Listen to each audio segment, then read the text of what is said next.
சத்தியத்தை சத்தியமாய் அறிந்துள்ள John Arun TV YouTube channel. John Arun TV. கர்த்தருடைய பரிசுத்த நாமத்திற்கு மகிமை உண்டாகட்டும். சென்ற நாட்களில் நம்ம எக்காலம் ஊதப்படுவதை குறித்து வேதத்திலே தியானித்தோம். இன்றைய நாட்களில 6ஆம் தூதன் எக்காலம் ஊதப்படுகிற அந்த நாட்களில என்ன சம்பவிக்கும், எப்படிப்பட்ட காரியங்கள் எல்லாம் சம்பவிக்க போகிறது, நாம் அப்படி போன்ற சூழ்நிலைகளிலிருந்து தப்பிக்க முடியுமா என்பதை குறித்து தான் நாம் பார்க்க போகிறோம். முதல் 3 எக்காலங்கள் ஊதப்படுகிறப்ப பார்த்தோம்னா, இந்த முதலாம் தூதன் எக்காலம் ஊதுறப்ப மரங்கள்ல 3ல் ஒரு பங்கு வெந்து போயிடுச்சு அப்படின்னு பார்த்தோம். பசும் புல்லல் எல்லாம் வெந்து போயிட்டு அப்படின்னா தானிய வகைகள் எல்லாம் அழிக்கப்பட்டு போயிடும். விவசாய நிலங்கள் எல்லாம் அழிக்கப்பட்டு போயிடும். விவசாய நிலங்கள் இருக்கக்கூடியதான தானிய வகைகள் எல்லாம் அழிக்கப்பட்டு போயிடும். இதனால பார்த்தோம்னா ஒரு பயங்கரமான உணவு பஞ்சம் வரும். அது மாத்திரமல்ல, எரிப்பதற்கு விறகு கிடைக்காது. விறகு கிடைக்காது மாத்திரமல்ல, கேஸும் கிடைக்காம போறதுக்கான வாய்ப்புகள் உண்டு.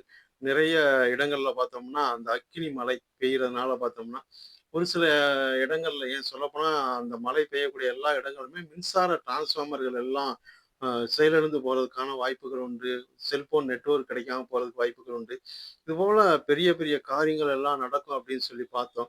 அடுத்து 2ஆம் தூதன் ஊதுறப்பையும் பார்த்தோம்னா அதே மாதிரி தான். சமுத்திரத்துல 3ல் ஒரு பங்கு சேதமாயிருது. அடுத்து 3ஆம் தூதன் எக்காலம் ஊதுறப்ப பார்த்தோம்னா தண்ணீர் எல்லாம் விஷமாக மாறி போகுது. முதலாம் தூதன் ஊதுறப்ப மரங்கள் வெந்து போகுது. அது பயிர் வகைகள் எல்லாம் அழிக்கப்பட்டு போகுது. இதனால அங்கே பார்த்தோம்னா உணவு பஞ்சம். அடுத்து பார்த்தோம்னா 2ஆம் தூதன் ஊதுறப்ப சமுத்திரத்துல அந்த ஒரு நட்சத்திரம் வந்து விழுகுது. இதனால கப்பல்கள் 3ல் ஒரு பங்கு சேதமாயிருது. அது மாத்திரமல்ல, அது தண்ணீர் வந்து ரத்தம் போல மாறி போகுது. அதனால வந்து ஜீவ சிருஷ்டிகள், அதாவது கடலுக்குள்ள இருக்கக்கூடிய சமுத்திரத்தில் இருக்கக்கூடிய ஜீவராசிகள் 3ல் ஒரு பங்கு அழிந்து போகுது. இதுவும் ஒரு உணவு பஞ்சத்துக்கான ஒரு அடையாளம் தான். அடுத்து அந்த 3ஆம் தூதன் எக்காலம் ஊதுறப்பதான் தண்ணீர் வந்து எட்டியை போல கசப்பாயிட்டு. இது தண்ணீர் பஞ்சத்தை குறிக்கக்கூடியதா இருக்கு. தண்ணி இருக்கும், ஆனா நம்மளால என்ன செய்ய முடியாது, குடிக்க முடியாது. குடிச்சா வந்து உயிர் போயிடும். ஆனா நமக்கு ஆண்டவர் செய்திருக்கக்கூடிய வாக்குத்தத்தம் என்னன்னா, சாவுக்கு ஏதுவான யாதொன்றை குடித்தாலும் அது அவர்களை சேதப்படுத்தாது. நாம விசுவாசத்தோடு இருப்போம். எப்படிப்பட்ட சூழ்நிலையிலும் தப்பித்துக் கொள்ளலாம். அடுத்து பார்த்தோம்னா 4ஆம் தூதன் எக்காலம் ஊதுறப்ப பகல்ல 3ல் ஒரு பங்கு பிரகாசம் இல்லாமல் போயிடும். அடுத்து 5ஆம் தூதன் எக்காலம் ஊதுறப்ப பார்த்தோம்னா ஒரு பாதாள குழி திறக்கப்படுகிறது. ஒரு தேவதூதன் வருகிறார். பாதாள குழியை திறந்த உடனே வெட்டுக்கிளிகள் புறப்பட்டு வருகிறது. அந்த வெட்டுக்கிளிகள் வந்து கொஞ்சம் வித்தியாசமா சொல்லப்பட்டிருக்கு. ஸ்திரீகளுடைய கூந்தல போல இருக்கும். அதுக்கு தலைகள்ல வந்து கிரீடம் இருக்கு. முகங்கள் வந்து மனுஷருடைய முகங்கள் போல இருக்கும் அப்படின்னு சொல்லி சொல்லப்பட்டிருக்கிறது. உண்மையிலேயே இவைகள் வந்து வெட்டுக்கிளிகள் தானா அப்படின்னா, அது முரண்பாடான நிறைய கருத்துக்கள் இருந்தாலும், அந்த வெட்டுக்கிளிகள் கொத்துறப்ப பார்த்தோம்னா, மனிதனுக்கு வந்து சாவே வராது அப்படின்னு சொல்லி சொல்லப்பட்டிருக்குது. அது வந்து வேதனையை கொடுக்கக்கூடியதாக இருக்கும். ஒரு தேள் கடிச்சா எந்த அளவுக்கு வேதனை இருக்குமோ, அந்த மாதிரியான வேதனைகளை அது கொடுக்கக்கூடியதாக இருக்கு. இது யாருக்கு அப்படின்னு பார்த்தோம்னா, முத்திரையை தரித்து கொள்ளாதவர்களுக்கு. முத்திரை எது நமக்கு அப்படின்னு பார்த்தோம்னா, பரிசுத்த ஆவியானவர் தான் நமக்கு முத்திரை. அதனாலதான் நம்ம வேதத்துல வாசிக்கிறோம். மீட்கப்படும் நாளுக்கான முத்திரையாக இருக்கக்கூடிய பரிசுத்த ஆவியானவரை துக்கப்படுத்தாதிருங்கள் அப்படின்னு சொல்லி வேதம் நம்மை எச்சரிக்கக்கூடியதாக இருக்கிறது. பரிசுத்த ஆவியானுடைய அந்த முத்திரையை நாம் இழந்து போகாதபடிக்கு நாம் எச்சரிக்கை உள்ளவர்களாக இந்த நாட்களிலே இருக்க வேண்டும். அநேகர் பார்த்தோம்னா இன்றைய நாட்களில் அபிஷேகம் பெற்றிருக்கிறோம் அப்படின்னு சொல்லிட்டு ஏனோதானன்னு அநேக நேரங்கள்ல இருந்துடுறாங்க. அந்த மாதிரி எந்த ஒரு சூழ்நிலையும் இருக்கக்கூடாது. ஜெப நேரம் அதிகமாக இருக்கணும். நம்முடைய வேதம் வாசிக்கக்கூடிய நேரங்கள் அதிகமாக இருக்கணும். அபிஷேகத்தை வந்து எந்த ஒரு சூழ்நிலையும் நாம் இழந்து போயிடவே கூடாது. அடுத்து ரொம்ப ரொம்ப ஒரு முக்கியமான ஒரு காரியம் என்னன்னா, 6ஆம் தூதன் எக்காலம் ஊதப்படுகிற பொழுது நடக்கக்கூடிய காரியங்களை பார்க்க போகிறோம். சரி, இந்த எக்காலங்கள் ஊதப்படுகிற சத்தத்தை நம்ம கேட்க முடியுமா அப்படின்னு பார்த்தோம்னா, நிச்சயமா கேட்கவே முடியாது. அது நம்மளுடைய கண்களுக்கு தெரியாது. காதுகள்னால அதை உணரவும் முடியாது. சீனாய் மலையில வந்து ஆண்டவர் எழுந்தருளினப்ப பார்த்தோம்னா, அங்க இஸ்ரவேல் ஜனங்கள் எகிப்தை விட்டு கானான் தேசத்தை நோக்கி பிரயாணப்பட்ட பொழுது சீனாய் மலையில கர்த்தர் அவர்களுக்கு தரிசனம் தந்தார். இந்த தரிசனம் தர்றதுக்கு முன்னாடியே வந்து மோசையை கொண்டு பேசினார். 3ஆம் நாளுக்கு ஜனங்களை வந்து ஆயத்தப்படுத்து, அவங்கள வந்து பரிசுத்தம் உள்ளவர்களாக சீனாய் மலையில வந்து இந்த தரிசனத்தை பார்க்கட்டும். நான் வந்து ஜனங்களோட நேருக்கு நேரா பேச போறேன் அப்படின்னு சொல்லியிருந்தாரு. அதே மாதிரி இவங்க தங்களை பரிசுத்தப்படுத்தி கொண்டாங்க. சீனாய் மலையினுடைய அடிவாரத்துல போற பார்த்தோம்னா பயங்கரமான எக்கால தொனி. அது மாத்திரமல்ல, அந்த மலை அப்படியே தீப்பற்றி எரியக்கூடியதாக இருந்தது. அந்த பயங்கரமான காட்சிய பார்த்துட்டு ஜனங்கள் அப்படியே நடுங்கிட்டாங்க. ஏன்னு சொன்னா, அந்த எக்காள தொனி வர வர மிக அதிகமாக இருந்தது அப்படின்னு சொல்லி பார்க்கிறோம்.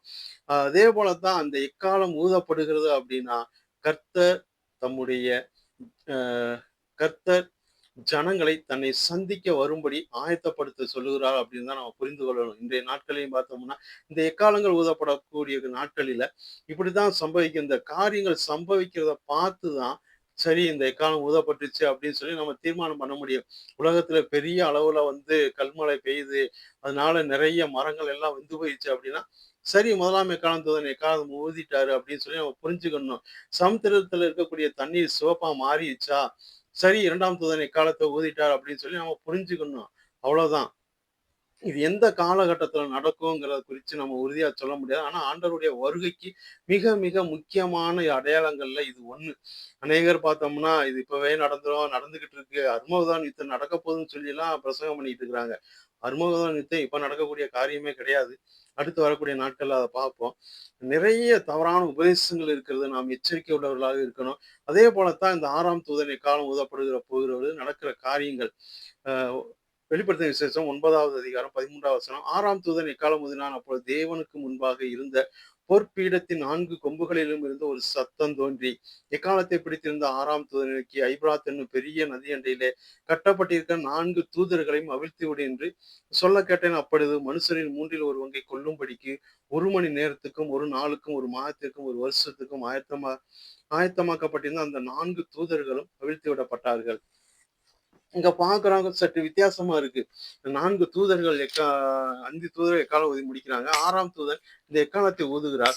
அப்படி ஊதுன உடனே அந்த தூதனை பார்த்து இன்னொரு தூதன் சொல்றாரு, "நீ வந்து ஐபிராத் நதியில இருக்கக்கூடிய கட்டப்பட்டிருக்கிற அந்த தூதர்கள வந்து அவிழ்த்து விடு" அப்படின்னு சொல்லி சொல்றாங்க. சொன்ன உடனே இவரும் போய் அவிழ்த்து விடுறார். 4 தூதர்கள வந்து அவிழ்த்து விடுறாங்க. யூப்ரட்டிஸ் நதியில கட்டப்பட்டு இருக்கக்கூடிய அந்த 4 தூதர்களும். ஒரு தூதனுக்கு வேலை என்னன்னா, ஒரே 1 மணி நேரம் தான். ஜனங்களை எந்த அளவுக்கு கொன்று அழிக்க முடியுமோ, அந்த அளவுக்கு கொன்று அழிச்சுட்டு போயிருவார். அடுத்து இன்னொரு தூதன் 1 மணி நேரம். ஒரு தூதன் 1 மணி நேரம், இன்னொரு தூதன் 1 நாள். 2ஆம் தூதன். அடுத்து 1 மாசம் இன்னொரு தூதன்.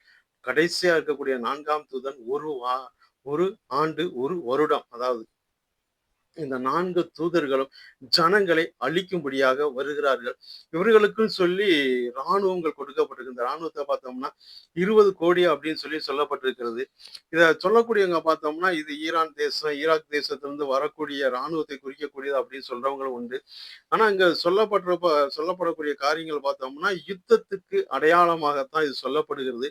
மனிதனுடைய மனித உருவத்தில் உள்ள மனிதனுடைய இராணுவத்தினுடைய தொகையாக இது சொல்லப்படவே இல்ல.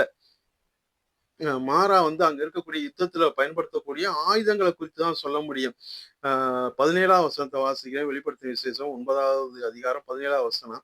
குதிரைகளையும் அவைகளின் மேல் ஏறி இருந்தவர்களை நான் தரிசனத்தில் கண்டவிதமாக அவர்கள் அக்கினி நிறமும், நீல நிறமும், கந்தக நிறமுமான மார்க்கவசங்களை உடையவர்களாய் இருந்தார்கள். குதிரைகளுடைய தலைகள் சிங்கங்களின் தலைகளைப் போல் இருந்தன. அவைகளுடைய வாய்களிலிருந்து அக்கினியும், புகையும், கந்தகமும் புறப்பட்டன. இன்றைய நாட்கள்ல பார்த்தோம்னா, குதிரைகள் யுத்தத்துல பயன்படுத்தப்படுது. ஆனா இல்ல. ராணுவ டேங்குகளும், ராக்கெட்டுகளும் தான் பயன்படுத்தப்படுகிறது. ராணுவ டேங்குகளும், மிசைல்ஸ் என்று சொல்லப்படக்கூடியதான காரியம் தான் இதுதான் பயன்படுத்துறாங்க. இப்படி இத பயன்படுத்துற பார்த்தோம்னா, இது யுத்தத்த தான் குறிக்கக்கூடியதாக இருக்கிறது. யுத்தத்தினால வந்து பார்த்தோம்னா, மனுஷரில் 3 1 பங்கு மடிந்து போவார்கள். ஏதோ ஒரு யுத்தம், ஒருவேளை இன்றைக்கு நடக்கக்கூடிய யுத்தங்கள் அதிகரிக்குமா அப்படின்னு சொல்லி உறுதியா சொல்ல முடியாது. ஆனா யுத்தத்தினாலேயோ, இந்த மாரி வரக்கூடியதான அவிழ்த்து விடப்படக்கூடிய தூதர்கள்னாலேயோ வருகிறது. இந்த தூதர்கள் கண்ணுக்கு தெரிவாங்களா? நிச்சயமா தெரிய மாட்டாங்க. அநேகர் சொல்றது நாங்க தரிசனத்துல பார்த்துட்டோம் அப்படின்னு சொல்லி.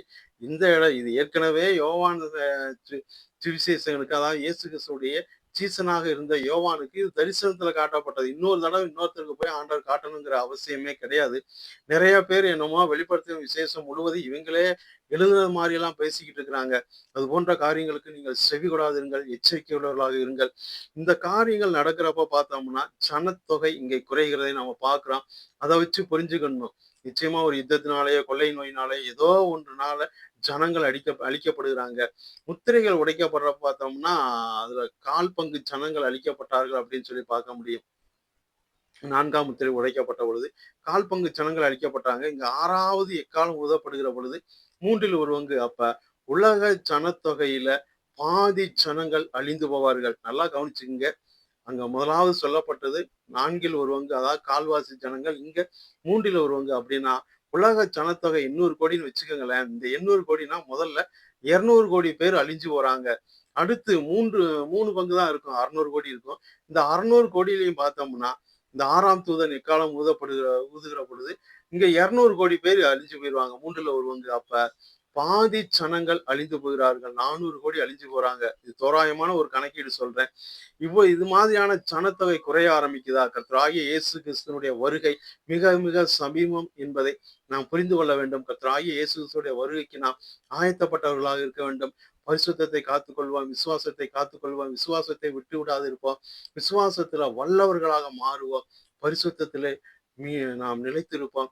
கர்த்தருடைய வருகைக்கு எப்பொழுதும் ஆயத்தம் உள்ளவர்களாக இருப்போம். தவறான உபதேசங்களுக்கு செவி கொடாமல் நாம் எச்சரிக்கை உள்ளவர்களாக இருப்போம். கர்த்தருடைய கிருபை உங்களோடு கூட இருக்கட்டும்.